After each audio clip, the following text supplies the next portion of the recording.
നബിതങ്ങളുടെ കാലത്ത് അൽ-അഖ്നസ് ബിൻ ശരീഖ് എന്ന് പറയുന്നൊരു മുനാഫിഖ് ഉണ്ടായിരുന്നു.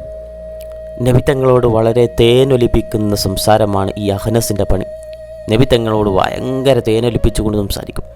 നബിതങ്ങളുടെ അടുക്കലേക്ക് വന്നുകൊണ്ട് നബിതങ്ങളോട് സത്യം ചെയ്ത് പറയും, ഞാൻ വിശ്വാസിയാണ് കേട്ടോ, അങ്ങയെ ഞാൻ വിശ്വസിക്കുന്നുണ്ട്, അങ്ങ് അള്ളാഹുവിൻ്റെ റസൂൽ ഞാൻ വിശ്വസിക്കുന്നുണ്ട്, മാത്രമല്ല അങ്ങയുടെ ഭയങ്കര മുഹിബാണെന്ന് പറയും. മുഹിബുല്ലഹു എന്നാണ്, റസൂലിൻ്റെ മുഹിബാണെന്ന് എല്ലാവരോടും പറഞ്ഞെടുക്കും. ഞാൻ റസൂലിൻ്റെ മുഹിബാണ് എന്നിങ്ങനെ പറഞ്ഞെടുക്കും. മാത്രമല്ല നബി സല്ലല്ലാഹു അലൈഹി വസല്ലം തങ്ങളുടെ മജ്ലിസിലേക്ക് ഇടയ്ക്കിടയ്ക്ക് വരും ചെയ്യും. നബി തങ്ങളുടെ മജ്ലിസിലേക്ക് ഇങ്ങനെ വരികയും നബി തങ്ങളുടെ മുഹിബാണെന്ന് പറയുകയും ചെയ്യുന്ന ഇവനെ അല്ലാഹു സുബ്ഹാനഹു വ തആല കള്ളമാക്കി പറയുന്നുണ്ട്. അവൻ ചെയ്യുന്നതൊക്കെ പറ്റിപ്പാണ്, അവൻ അങ്ങേ വിഡ്ഢിയാക്കുകയാണെന്ന് പറഞ്ഞുകൊണ്ട് പറയുന്നുണ്ട്. വമിനന്നാസി മൻ യുഅ്ജിബുക ഖൗലു ഫിൽ ഹയാത്തി ദുനിയാ വയുഷ്ഹിദുല്ലാഹ അലാ മാ ഫീ ഖൽബിഹി വഹുവ അലദ്ദുൽ ഖിസാം. റസൂലേ, ജനങ്ങളുടെ കൂട്ടത്തിൽ ചില ആളുകളുണ്ട്, അവർ അങ്ങയെ മോഹിപ്പിക്കുന്ന സംസാരങ്ങളൊക്കെ സംസാരിപ്പിക്കും. ഈ ദുനിയാവിൻ്റെ ജീവിതത്തിൽ അങ്ങയെ മോഹിപ്പിക്കുന്ന സംസാരിക്കും. ആഖിറത്തിൽ അവൻ വിജയിക്കൂല, ആഖിറത്തിൽ ഒരിക്കലും അങ്ങേക്ക് അവനെ ഇഷ്ടമാകൂല. കാരണം അവൻ്റെ വിശ്വാസം ഇസ്ലാമിനെതിരാണ്, അങ്ങയുടെ വിശ്വാസത്തിനെതിരാണ്. മാത്രമല്ല വയുഷ്ഹിദുല്ലാഹ അലാ മാ ഫീ ഖൽബിഹി, അവൻ അവൻ്റെ ഹൃദയത്തിലുള്ളത് വെച്ച് കണ്ട് അള്ളാഹിനെ വെച്ച് സത്യം ചെയ്യുന്നു, ഞാൻ അങ്ങയെ ഇഷ്ടപ്പെടുന്നു എന്ന് പറഞ്ഞിട്ട് അള്ളാഹിൻ്റെ പേരിൽ സത്യം ചെയ്തുകൊണ്ട് ഇസ്ലാമിൻ്റെ കൂടെ നിന്നുകൊണ്ട് അഭിനയിക്കുന്ന ചില ആളുകളുണ്ട്. ഏതവസ്ഥയിലാണ്? വഹുവ അലദ്ദുൽ ഖിസാം. അവർ അങ്ങയോടും അങ്ങയുടെ ശത്രുക്കളോടും ഭയങ്കര തർക്കം നടക്കുന്ന, അങ്ങയ്ക്ക് വേണ്ടിയിട്ടൊക്കെ ബാക്കിയുള്ളവരോട് തർക്കിക്കുന്ന ആളാണ്. ഇങ്ങനെ അങ്ങയെ സപ്പോർട്ട് ചെയ്തുകൊണ്ട് സംസാരിക്കുന്ന അവസ്ഥയിൽ അങ്ങയെ സന്തോഷിപ്പിക്കുന്ന ചില ആളുകളുണ്ട്. അത് അഖ്നസിനെ പറ്റി പറഞ്ഞതാണ്. ഈ അഖ്നസ് മുസ്ലിങ്ങളൊക്കെ കാണാതെ ഈ മുസ്ലിങ്ങളുടെ ചില കൃഷിയിടങ്ങളെയൊക്കെ കരിച്ച് നശിപ്പിക്കാനും അവരുടെ ഒട്ടകങ്ങൾ പോലത്തെ, അവരുടെ കഴുതകൾ പോലത്തെ വാഹനങ്ങളെ അറുത്തുകൊണ്ട് നശിപ്പിക്കാനുമൊക്കെ രാത്രികാലത്ത് ഇറങ്ങിത്തിരിക്കുന്ന ആളാണ്.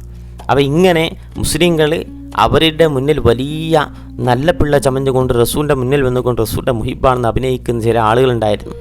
അവരെ പറ്റിയിട്ട് വിശുദ്ധ ഖുർആൻ പറയുന്ന വൈദാ തവല്ല സഅഫിൽ അർളി ലിയുഫ്സിദ ഫീഹാ വയുഹ്ലികൽ ഹർസ വന്നസ്ൽ എന്നാണ്. അവനെ റസൂലെ അങ്ങയുടെ മുമ്പിൽ നിന്ന് പോയാൽ അവൻ ഭൂമിയിൽ പിന്നെ നടക്കുന്നത് ഫസാദ് ഉണ്ടാക്കാൻ വേണ്ടിയിട്ടാണ്.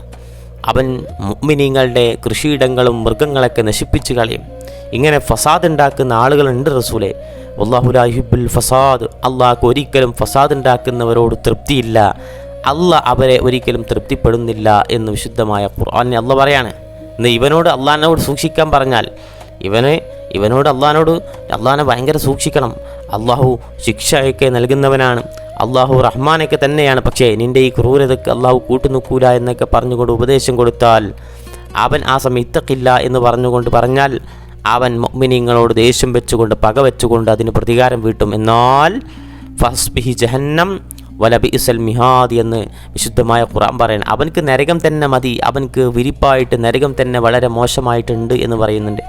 എന്ന് വെച്ചാൽ ഇങ്ങനെ കുറച്ച് ആളുകൾ ഇസ്ലാമിൽ നബിതങ്ങളുടെ മുമ്പിൽ നല്ല പിള്ള ചമഞ്ഞുകൊണ്ട് ജീവിച്ചിരുന്നു.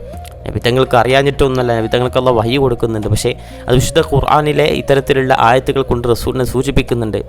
എന്നാൽ ജനങ്ങളുടെ കൂട്ടത്തിൽ ഇവനെപ്പോലത്തെ അല്ലാത്ത നല്ല മനുഷ്യരുമുണ്ട് എന്നുള്ള പറയുന്നത് വമിനന്നാസി മൻ യശ്ദീ നഫ്സഹു ഫീ ത്വാഅത്തില്ലാ എന്നുള്ള തഫ്സീർ നമുക്ക് കാണാൻ പറ്റും. ഒരുത്തനുണ്ട് തൻ്റെ സ്വന്തം ശരീരത്തെ അള്ളാഹുവിന് വേണ്ടി വിറ്റ ആളുകളുണ്ട്. സ്വന്തം ശരീരത്തിൻ്റെ കെൽപ്പ് നോക്കാതെ അള്ളാഹ്ക്ക് വേണ്ടിയിട്ട് ശരീരത്തെ വിറ്റ ആളുകളുണ്ട്. എങ്ങനെയാണ് വിറ്റതെന്നറിയാം? ഇബ്തിആ മർളാത്തില്ല, അള്ളാഹുവിൻ്റെ തൃപ്തി പ്രതീക്ഷിച്ചുകൊണ്ടാണ്. അള്ളാഹിൻ്റെ തൃപ്തി മാത്രം മതി എന്ന് പ്രതീക്ഷിച്ചുകൊണ്ട് സ്വന്തം നഫ്സിനെ പോലും അള്ളാഹ്ക്ക് വേണ്ടി തീറെഴുതി കൊടുത്ത ആളുണ്ടല്ലോ, അത് ബഹുമാനപ്പെട്ട സുഹൈബ് തങ്ങളെ പോലുള്ള ആളുകളാണ്.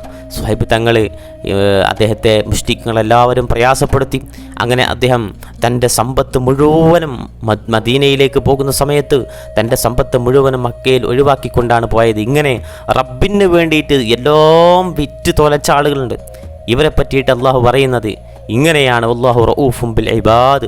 ഇത്തരത്തിലുള്ള അടിമകളോട് അള്ളാഹ്ക്ക് ഭയങ്കര ഇഷ്ടമാണെന്നുള്ളതാണ്. അള്ളാഹ്ക്ക് ഭയങ്കര റഊഫാണ്. അള്ളാഹ് അവരുടെ തൃപ്തിയിലേക്ക് അവരെ കൊണ്ടുപോയിട്ട് തൃപ്തി കൊണ്ട് അള്ളാഹു സ്വർഗം കൊടുക്കുമെന്ന് വിശുദ്ധമായ ഖുർആനിൽ അള്ളാഹ് പറയുന്നുണ്ട്. അതുകൊണ്ട് ഇത് രണ്ട് വിഭാഗം ആളുകളുണ്ട്. ഒന്ന് റസൂലിൻ്റെ മുമ്പിൽ നല്ല ആളായിട്ട് ചമയുന്നു, എന്നിട്ട് റസൂലിനെ കബളിപ്പിക്കാൻ വേണ്ടി ശ്രമിക്കുന്നു. മറ്റാളുകൾ ആത്മാർത്ഥമായിട്ട് അള്ളാഹിൻ്റെ വജഹിന് വേണ്ടിയിട്ട്, മർലാത്തിന് വേണ്ടിയിട്ട്, തൃപ്തിക്ക് വേണ്ടിയിട്ട്, ഇതൊക്കെ വേണ്ടിയിട്ട് ജീവിതത്തിലുള്ള സകലതും വെടിഞ്ഞുകൊണ്ട് ത്യജിച്ചുകൊണ്ട് നിൽക്കുന്ന ആളുകളുണ്ട്. അല്ലാഹു ഈ മുത്തഖീങ്ങളുടെ കൂട്ടത്തിൽ അല്ലാഹു നമ്മൾ ഉൾപ്പെടുത്തി അനുഗ്രഹിക്കട്ടെ.